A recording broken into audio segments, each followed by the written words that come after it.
what's happening, Storm Chasers? Welcome in to a tutorial here on the channel, and today I'm going to be showing you how to build an infinite villager breeder. Now this farm was originally designed by Impulse SV back in the day, however it broke in the 1.16 update when they changed villager spawning mechanics, villager breeding mechanics rather, and so I tweaked it a little bit and I'm going to show you how I tweaked it so that it will work in the new update since 1.16 and moving forward until they change breeding mechanics again, which I am sure eventually they will probably do. Now, this farm is based off of Logical Geek Boy's potato and carrot farm, so I will link that as well as the original Impulse SV design down below. But I'm going to get a list of the resources that we will need to build, and I'm going to put them on screen now. And here is your list of all the different supplies you're going to need if you're going to build it in survival. Now I have put some extra dirt and carrots in there just in case things happen. You know how it goes. So I am going to take each of these materials and put them in my hotbar, and then I'm going to show you how to build the farm. The first thing I like to do is I like to pillar up a little ways. And the reason for that will become clear here in a couple of minutes. But the very first thing that you're going to place as far as the farm itself is concerned is the slab. And then you're going to put 9 blocks of dirt away from it. So count out 3, 4, 5, 6, 7, 8, 9. Put 1 on each side. You can see where I've already built it over there. And then do the same thing around each of the corners to where it matches 4, 5, 6, 7, 8, 9.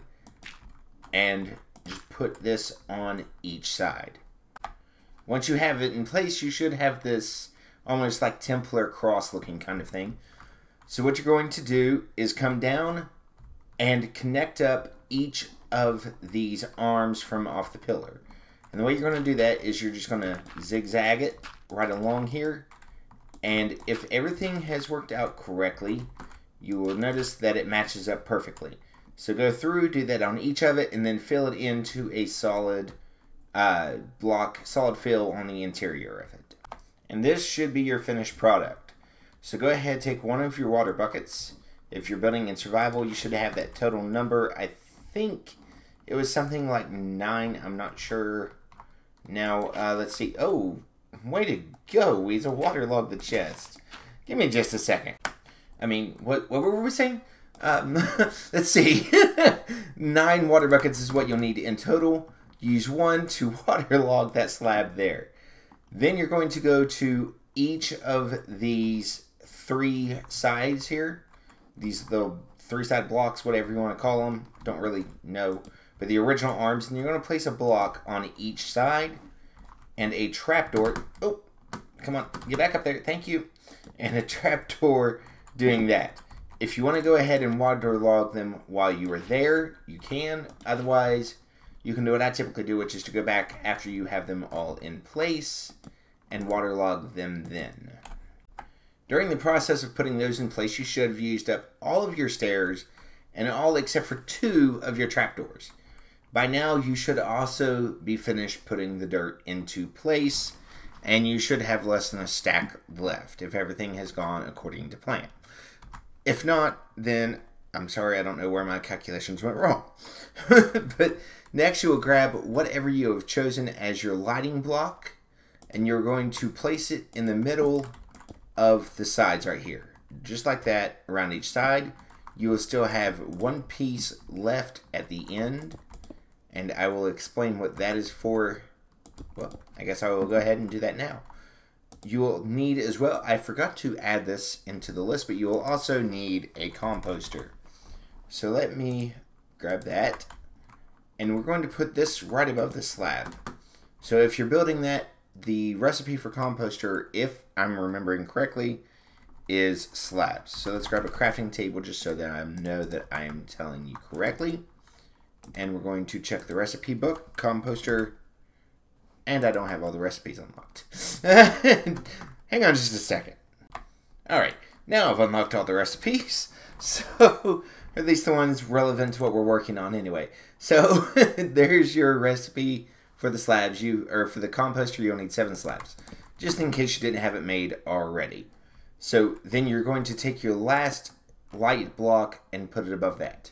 So at this point, you can go through and go ahead and convert pretty much all of this farm or grassland, dirt, whatever, to farmland, and it will be able to stay in the proper nutrition area because of the water around it. So let's go ahead and get that converted, and I will come back. Once you have converted all of your dirt to farmland, go ahead and take the time to place the carrots on top of it. You'll notice mine are growing extremely quickly. That is because I'm in a creative test world and I have turned random tick speed to 3000. If this is your actual survival world, you do not want to do it. The only real purpose of that is to basically test farms, that kind of thing. And really, in a regular survival world, it will ruin the experience of playing it for you, basically. Because at that point, you might as well just be playing creative. Let's be honest. So, go ahead and get all these carrots in place. And while you're doing that and waiting for them to grow, I will finish this up and then explain the next step. Once your carrots are all in place, you need to prepare the area for your villagers. Because villagers do not have the, shall we say, most intelligent AI, we need to keep them from walking off the edge of your villager breeder. So we're going to go through, we're going to put little walls right here. They need to be at least 2 high around the entire surface of the farm. When you come to the corners, do this as well, except for on one side. Pick a side, it doesn't matter which one. Be thinking of this as you build your farm, as a matter of fact. And when you're deciding where to put it, and leave one side open as you place these building blocks, so that you will be able to have a place for the baby villagers to go to here in just a moment. So for the final side, you're going to continue to place right like that for all except for the center block. You'll still put, and I think I've done this wrong. Yeah, you actually need to make it 3 high. So let me go back through and get that on there. Sorry about that. Now that I've got my farm at the appropriate height, we're going to put a top block right there, and we're going to put one of the 2 trapdoors below it. This will keep your adult villagers from being able to walk through here, and then you're going to put the last one right there at the bottom, and you're going to open it. This will allow the baby villagers to drop down in here, and we're going to create just a small little tube for them to fall into. You don't want to make it super deep, otherwise the villagers will end up dying when they land on the bottom block right there. And you can also go through and add in a rail system kind of thing if you so desire right there. Now once you get level with the actual farm, then you will need to come out an additional couple 3 blocks. I tend to make it to where it's several blocks out, and I tend to use glass simply so I don't have to worry about spawn proofing. This is where your beds are going to go. So the new spawning mechanics, or breeding mechanics rather, of the villagers is that they all have to be able to access their bed.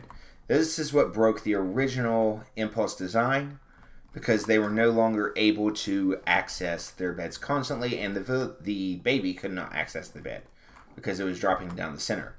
With this, the baby thinks it can run across this trapdoor and jump on the bed.